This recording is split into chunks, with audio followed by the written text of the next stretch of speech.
तर मी अमेय स्वागत करतो तुमचं अमेझिंग इंजिनियर्सवर असिस्टंट टेक्निशियनच्या क्रॅश कोर्सच्या लेक्चर 13 मध्ये आज आपण बघूया इलेक्ट्रिकल वायरिंग। खूप इम्पॉर्टंट लेक्चर होणार आहे बिकॉज आधी झालेल्या एग्जाम्समध्ये टेक्निशियनच्या अशाच टाईपचे क्वेश्चन विचारले गेलेले। तर बघूया पहिला क्वेश्चन, बेसिक पासून स्टार्ट करूया।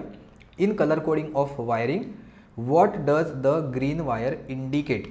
कलर कोडिंगची केलेली असते वायरला, त्याच्यामध्ये हिरवा कलर काय दर्शवतो ऑप्शनपैकी चेक करा। खूप सोपा प्रश्न आहे पण तरीसुद्धा आपण बघत जाऊया, ज्यांना माहिती नाही त्यांच्यासाठी सांगतो। ग्रीन वायर आहे ती आपण अर्थसाठी यूज करतो। ओके, इथे कलर कोडिंगसुद्धा दिलेले आहे। जुनी कलर कोडिंग कशी होती आणि सध्याची कलर कोडिंग काय आहे तिथे मेन्शन केलेलं आहे। इंडियन कलर कोड ओल्ड आणि न्यू। तर सिंगल फेज सिस्टीममध्ये रेड आपण लाईनसाठी वापरत होतो किंवा फेजसाठी, ब्लॅक आहे तो न्यूट्रलसाठी आणि जो ग्रीन आहे तो आपण अर्थसाठी वापरत होतो, अर्थ किंवा प्रोटेक्टिव्ह ग्राउंड ज्याला आपण म्हणतो। आणि न्यू कलर कोडिंगच्या हिशोबाने ब्राउन, ब्ल्यू आणि ग्रीन असं यूज होतात। ब्राउन आहे तो आपण सिंगल फेजसाठी वापरतो किंवा लाईव्हसाठी वापरतो, ब्ल्यू आहे तो न्यूट्रलसाठी आणि जो ग्रीन आहे तो अर्थसाठी वापरतो। हे सिंगल फेजचं झालं। थ्री फेजमध्ये RYB प्रमाणेच रेड, येल्लो, ब्ल्यू आहे आणि न्यूट्रल असते थ्री फेजमध्ये, त्याच्यासाठी आपण ब्लॅक वापरतो। आणि जो अर्थ आहे किंवा ज्याला आपण ग्राउंड म्हणतो तो एकतर सॉलिड ग्रीन असतो किंवा ग्रीन आणि येल्लोचं मिक्सचर कॉम्बिनेशन असतं, दोन्हीपैकी काही आहे तो यूज केला जातो। पुढचा क्वेश्चन आहे, which type of wiring is most commonly use in residential building. Residential building ज्याच्यामध्ये असतात त्याच्यामध्ये कुठल्या टाईपची वायरिंग सर्वात जास्त प्रेफर केलेली असते। ऑप्शन आहे cleat wiring, batten wiring, conduit wiring, lead sheath wiring की केसिंग अँड केपिंग वायरिंग। तर रेसिडेन्शियल बिल्डिंगमध्ये आता सगळ्याच ठिकाणी आपल्याला कंड्यूट वायरिंग येते, दिसून येते। कंड्यूट वायरिंग म्हणजे जे भिंतीच्या आतमध्ये मोस्ट ऑफ द टाईम आपल्याला दिसून येते। दोन टाईप ह्याच्यामध्ये होतात, एक तर सरफेस कंड्यूट वायरिंग आणि दुसरं असतं concealed conduit wiring. Surface conduit म्हणजे सरफेसवरच आपण बक्कल लावून आपण म्हणू शकतो, त्याच्यावर क्लिप लावून अडकवलं जातं। आणि कन्सिल्ड कंड्यूटमध्ये ऑलरेडी भिंतीमध्ये आपण होल्स करून त्याच्यामध्ये ते पॅक करून टाकतो, जेणेकरून नंतर त्याला डॅमेज वगैरे होणार नाही। हे सगळ्या गोष्टी आपण ऑलरेडी व्हिडिओ बनवलेली आहे, BMC JEEची प्लेलिस्ट आहे, त्याच्यामध्ये video number 26 electrical wiring installation, सगळ्यात थिअरी, सगळ्या टाईपचे वायरिंग, क्लिट वायरिंग असू दे, बॅटन वायरिंग असू दे, कंड्यूट वायरिंग असू दे, केसिंग केपिंग वायरिंग, असे सगळ्या आपण डिटेलमध्ये डिस्कस केले। ती आय बटनवर तुम्हाला वरती व्हिडिओ मिळेल, नक्की जाऊन चेकआउट करा बिकॉज आत्ता समजेल तुम्हाला किती गोष्टी आपण त्याच्यामध्ये कव्हर केलेल्या आहेत ह्या क्वेश्चन सिरीजमधल्याच। नेक्स्ट आहे, which wiring system is most suitable for temporary installation. अगदी आपल्याला थोड्या वेळासाठी किंवा तात्पुरत्या स्थापनेसाठी कोणती वायरिंग प्रणाली सर्वाधिक योग्य आहे। Cleat wiring, casing capping wiring, conduit wiring, batten wiring की लीडशीट वायरिंग। ओके, त्याच्यासाठी तुम्हाला कशा कशा वायरिंग दिसतात किंवा त्याचा काय यूज आहे, कुठलं मटेरियल आपण यूज करतो, हे सगळ्या गोष्टी माहिती पाहिजेत। ह्याचं करेक्ट उत्तर येईल क्लिट वायरिंग। आपण तात्पुरत्या स्थापनेसाठी किंवा टेम्पररी इन्स्टॉलेशनसाठी आपण यूज करतो। हे बघा इथे सुद्धा मी सांगतोय, ऑलरेडी डिस्कस केलं आहे क्लिट वायरिंग, त्याच्यामध्ये इथे लिहिलेलं सुद्धा आहे, this is inexpensive method of wiring and is use for temporary installation. अशा टाईपचे आपण तिथे क्लिप्स वगैरे आहेत ते यूज करतो, ठीक आहे। त्यामुळे क्लिट वायरिंग इथे करेक्ट उत्तर येईल। पुढचं आहे, what does the red colour of wiring usually signify. लाल कलर कशासाठी यूज करतो? न्यूट्रलसाठी यूज करतो का? नाही। अर्थिंगसाठी नाही। लाईव्ह किंवा फेज, येस रेड आहे तो आपण लाईव्ह किंवा फेजसाठी यूज करतो। सोपा क्वेश्चन होता, जाऊया पुढे। What is the primary disadvantage of casing and capping wiring. Casing capping वायरिंगचा मुख्य तोटा काय आहे? ओके, ऑप्शन एकदा चेक करा आणि मोस्ट सुटेबल ऑप्शन बघा याच्यापैकी काय असू शकतो।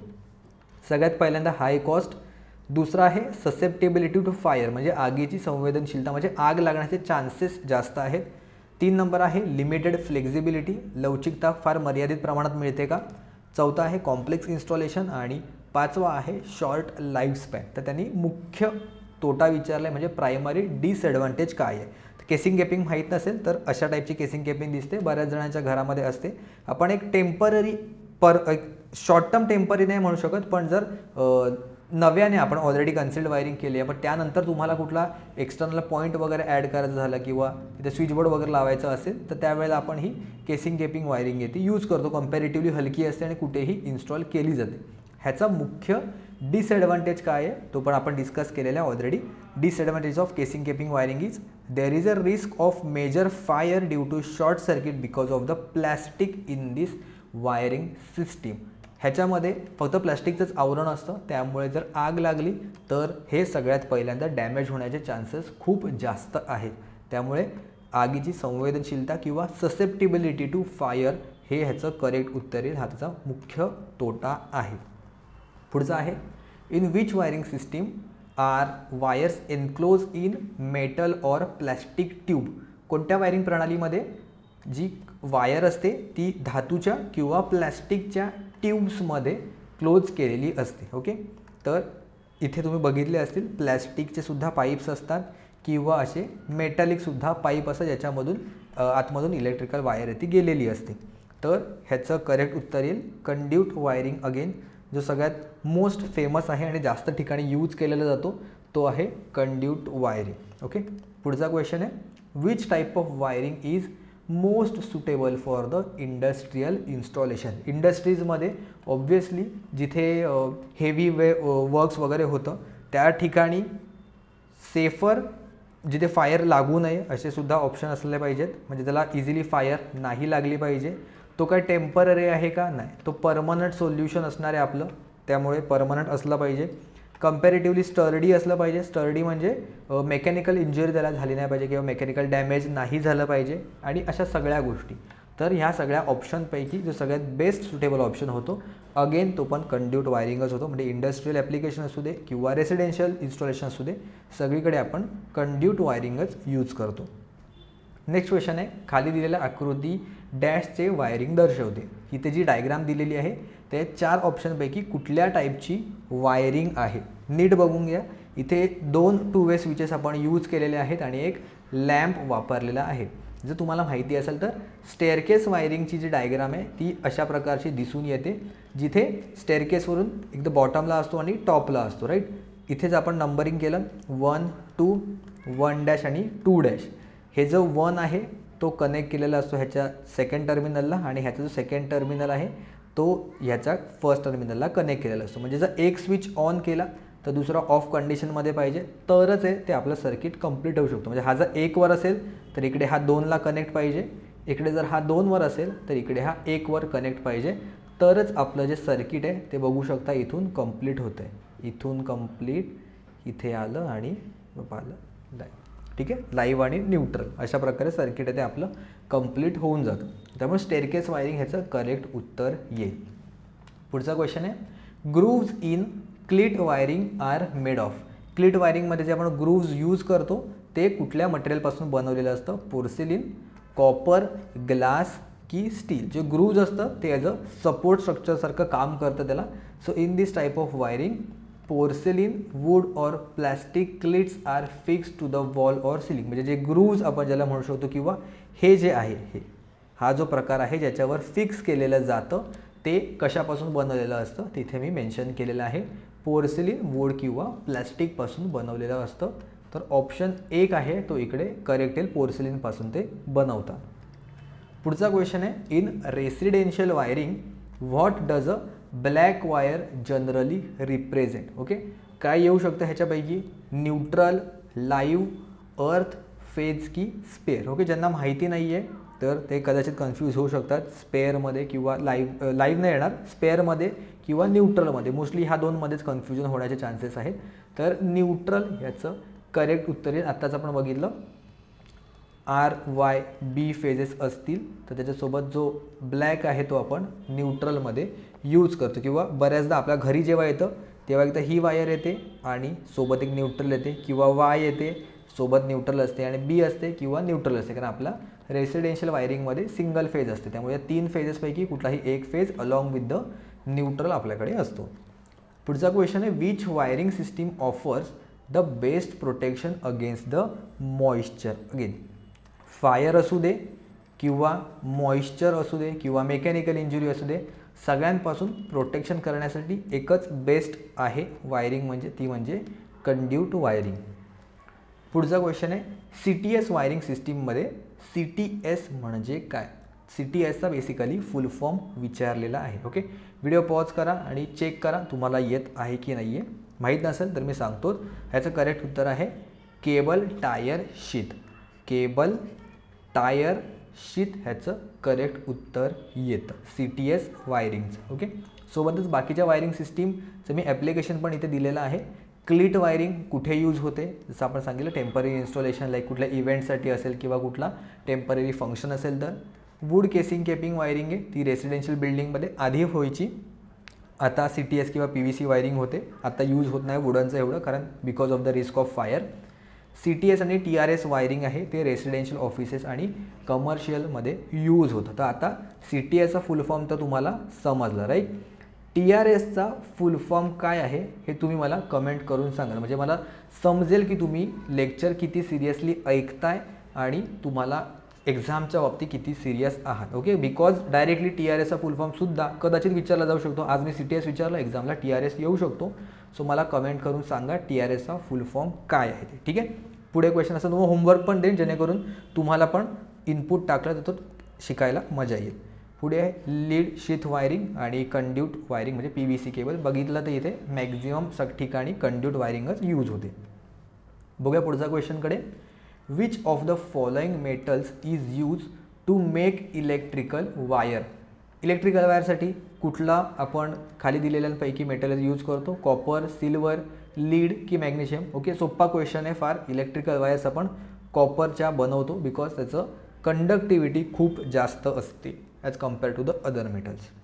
नेक्स्ट क्वेश्चन आहे संरक्षक कंडक्टरचा रंग डॅश आहे, म्हणजेच the colour of protective conductor is. Okay, तर आता हे बऱ्याच जणांना डाऊटफुल वाटेल की प्रोटेक्टिव्ह कंडक्टर काय आहे नक्की. लाईव्ह माहिती आहे मला, न्यूट्रल माहिती आहे, अर्थ माहिती आहे, हे शब्द मी ऐकलेले आहेत, पण प्रोटेक्टिव्ह कंडक्टर काय आहे. जर मगाशी डायग्राम बघितली असती, हे जे दाखवलेलं तिथे जर तुम्ही वाचलं असतं नीट, तर इथे लिहिलं आहे 3 फेज प्रोटेक्टिव्ह अर्थ. जी अर्थिंग सिस्टीम असते ते मोस्टली प्रोटेक्शनसाठी आपण यूज करतो बिकॉज जर काही लिकेज करंट वगैरे असेल तर तो आपल्या म्हणजे ह्युमनच्या बॉडीमधून न जाता इक्विपमेंटमधून तो डायरेक्टली ग्राउंड होऊ शकतो. त्यामुळे आपण प्रोटेक्शन प्रोव्हाइड करायचं काम करतं. हे जो अर्थिंग आहे तर त्यामुळे त्याला प्रोटेक्टिव्ह कंडक्टर असं म्हणतात. त्यामुळे ग्रीन आणि येल्लो इथे करेक्ट उत्तर येईल. तसं पण तुम्हाला माहिती पाहिजे की ग्रीन आणि येल्लो ह्याचा एकच आहे की ज्याचं एकसाथ यूज केलं जातं. ग्रीन रेड, ग्रीन ब्ल्यू किंवा ग्रीन ब्लॅक आपण एकत्र यूज करत नाहीत. ग्रीन येल्लो इथे करेक्ट उत्तर होईल. पुढचा क्वेश्चन आहे which colour coding standard is use internationally for electrical wiring. Internationally एक ॲक्सेप्ट केलेली एक स्टँडर्ड आहे या 5 ऑप्शनपैकी. तर त्याचं मी उत्तर सांगतो, पण तुम्हाला बाकीचे सुद्धा फुल फॉर्म्स आहेत ते माहिती पाहिजेत. बघूया किती जणांना ह्याचे फुल फॉर्म्स माहिती आहेत. कमेंट करून मला सांगा तुम्हाला कुठल्या कुठल्या ह्याचे फुल फॉर्म माहिती आहेत. डायरेक्टली गुगलवर सर्च न करता चेक करा तुम्हाला किती येत आहेत ते, आणि त्यानंतर मी उत्तर सांगेन तुम्हाला त्याचं. ठीक आहे, तर ह्याचं करेक्ट उत्तर आहे इंटरनॅशनली आपण IEC हा कलर कोडिंगसाठी यूज केला जातो. अगेन IECचा फुल फॉर्म काय आहे, ANSI कुठे वापरला जातो, ISO स्टँडर्ड्स काय असतात, IEEE, BSI. BSI जर तुम्ही चेक केलं तर BSIचे कदाचित दुसरेसुद्धा फुल फॉर्म तुम्हाला मिळतील, पण इलेक्ट्रिकलशी रिलेटेड BSI काय आहे आणि हे बाकीचे पण फुल फॉर्म चेक करा तुम्हाला किती माहिती आहे ते आणि मला कमेंट्समध्ये सांगा. ओके, 2 क्वेश्चन मी तुम्हाला विचारलेले, एक TRSचा फुल फॉर्म आणि हे जे फुल फॉर्म विचारले आहेत ते, बिकॉज फुल फॉर्म पण विचारतात.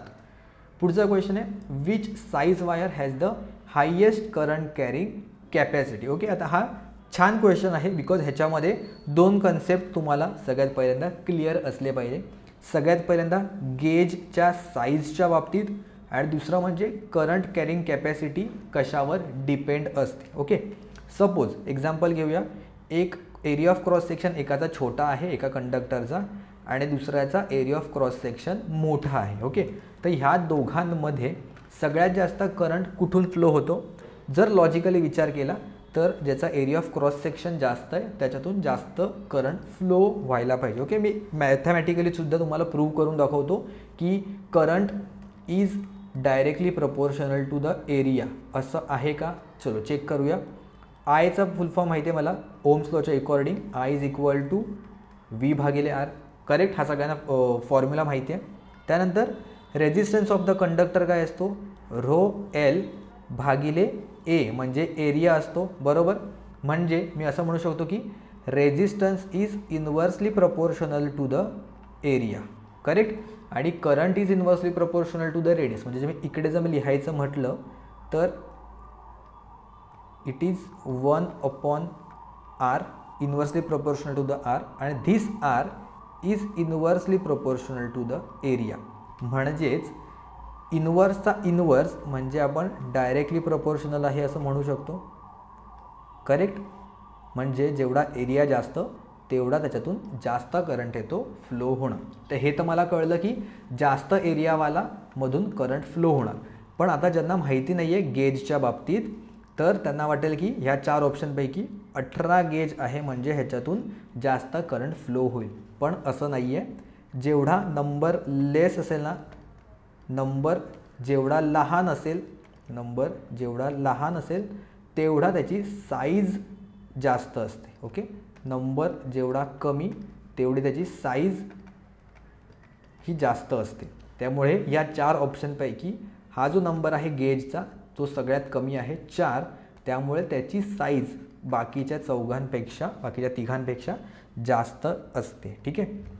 पुढच्या क्वेश्चनमध्ये बघा, सिमिलर टाईपचाच क्वेश्चन आहे.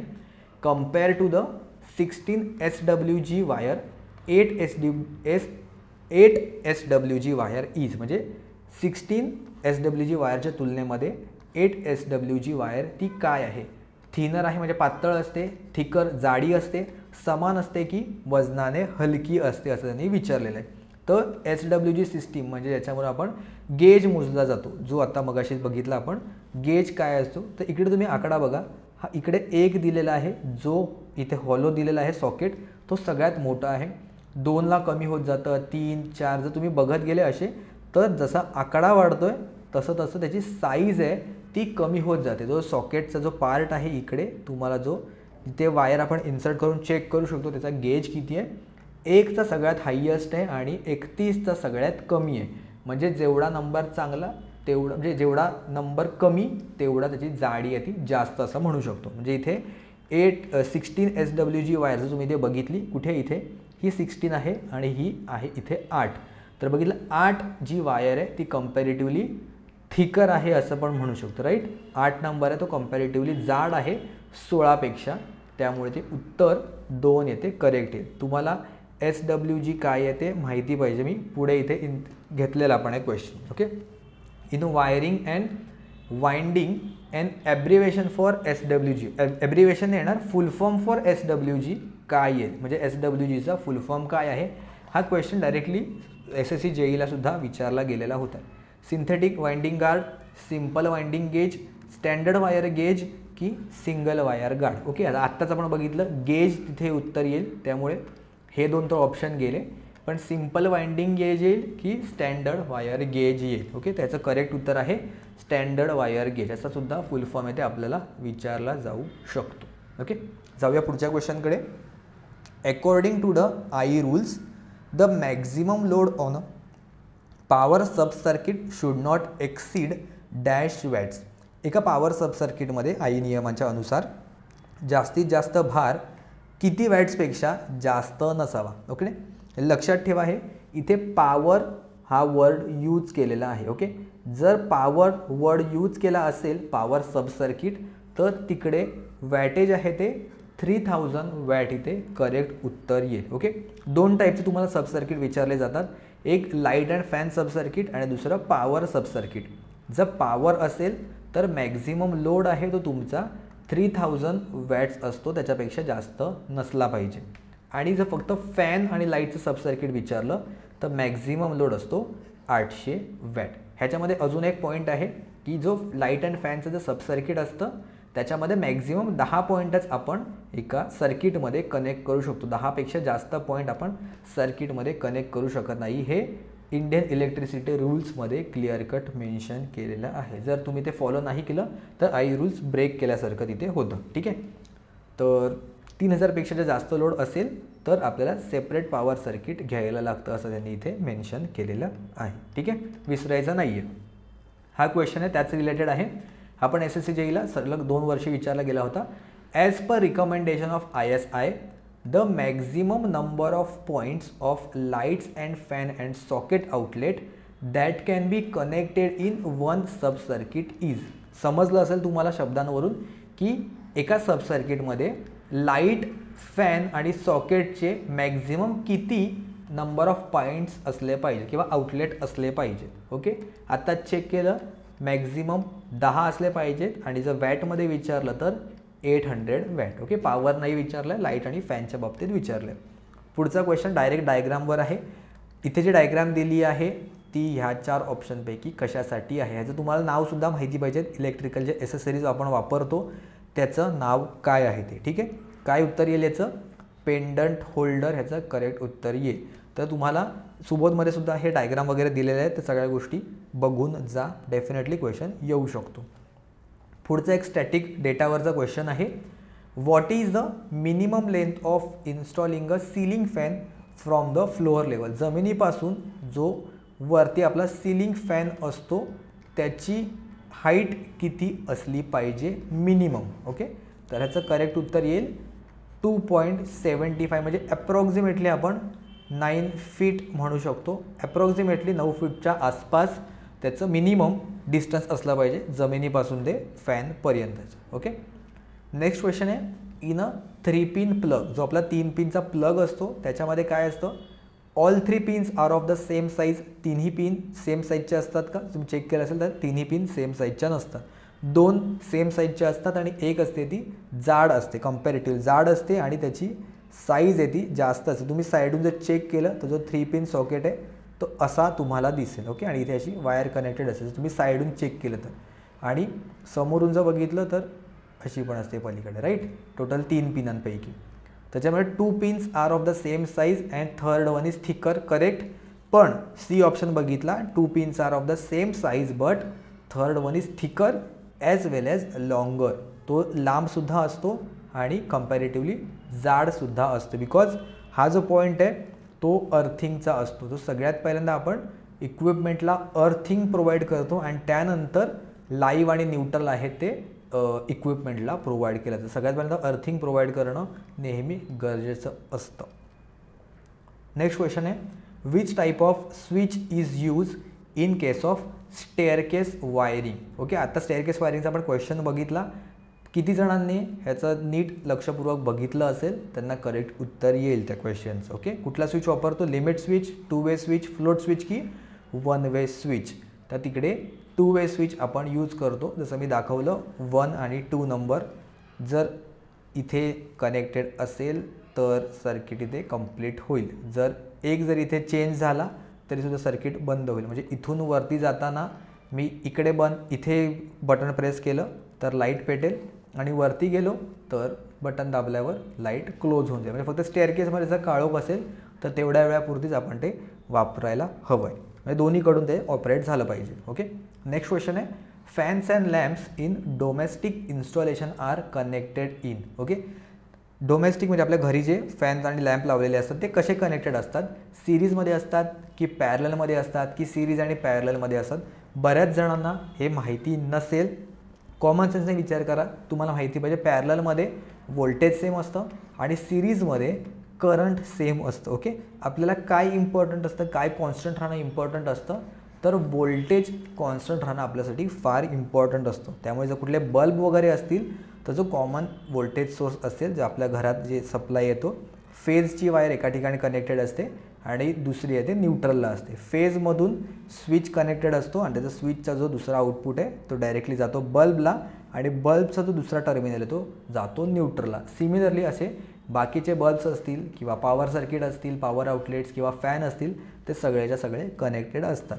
आणि फ्यूज जो असतो तो आपण लाईव्ह पार्टच्या इथे किंवा फेजमध्ये कनेक्टेड असतो, न्यूट्रलला कनेक्टेड नसतो. की ही बेसिक डायग्राम आहे, पण ह्या गोष्टी तुम्हाला माहिती असल्या पाहिजे. ओके, आय होप तुम्हाला आजच्या व्हिडिओमधल्या क्वेश्चन्स आहेत ते आवडले असतील. नवीन नवीन क्वेश्चन आणि इम्पॉर्टंट क्वेश्चन्स आपण ऑलरेडी डिस्कस केलेले आहेत.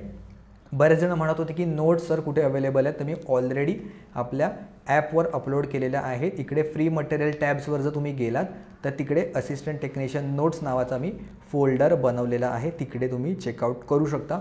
आपली टेस्ट सिरीजसुद्धा आहे. असे जर चांगले क्वेश्चन तुम्हाला हवे असतील आणि टाईम मॅनेजमेंटसाठी जे फार इम्पॉर्टंट होतं टेस्ट सिरीज देणं, तर डेफिनेटली चेकआउट करा. सध्या फ्लॅट 20% ऑफ आपण ठेवलेला आहे 5 जानेवारीपासून ते 12 जानेवारीपर्यंत, ज्याच्यामध्ये तुम्हाला टोटल 25 टेस्ट मिळतील. 20 टॉपिक वाईज टेस्ट आहे आणि 5 फुल लेंथ टेस्ट. जसे आपण टॉपिक वाईज आता सब्जेक्ट घेतो एक एक, तसेच तुम्हाला तिथे टॉपिक वाईज टेस्ट मिळतील आणि 5 फुल लेंथ टेस्ट पण आहेत. ॲज पर IBPS पॅटर्नने आपण त्या डिझाईन केलेल्या आहेत. It is useful for assistant टेक्निशियनसुद्धा, टेक्निशियन 1, टेक्निशियन 2 आणि सिनियर टेक्निशियन या सगळ्या एक्झामसाठी. आता जसे क्वेश्चन घेतले तसेच दोन्ही भाषेंमध्ये मराठी प्लस इंग्लिश जसे आपल्याला पेपरला येणार आहेत तसे अवेलेबल आहेत. टॅब चेंज केले की तुम्हाला ते दिसून येतील. आणि एक्झामला एक जसा इंटरफेस असतो, मार्क फॉर रिव्ह्यू असेल किंवा स्किपचं असेल किंवा जसा टायमर असतो किंवा आपण म्हणतो तर सेक्शन वाईज डिफरंट असतात, तसं सगळ्या गोष्टी तुम्हाला मिळतील. ठीक आहे, तर चेकआउट करा.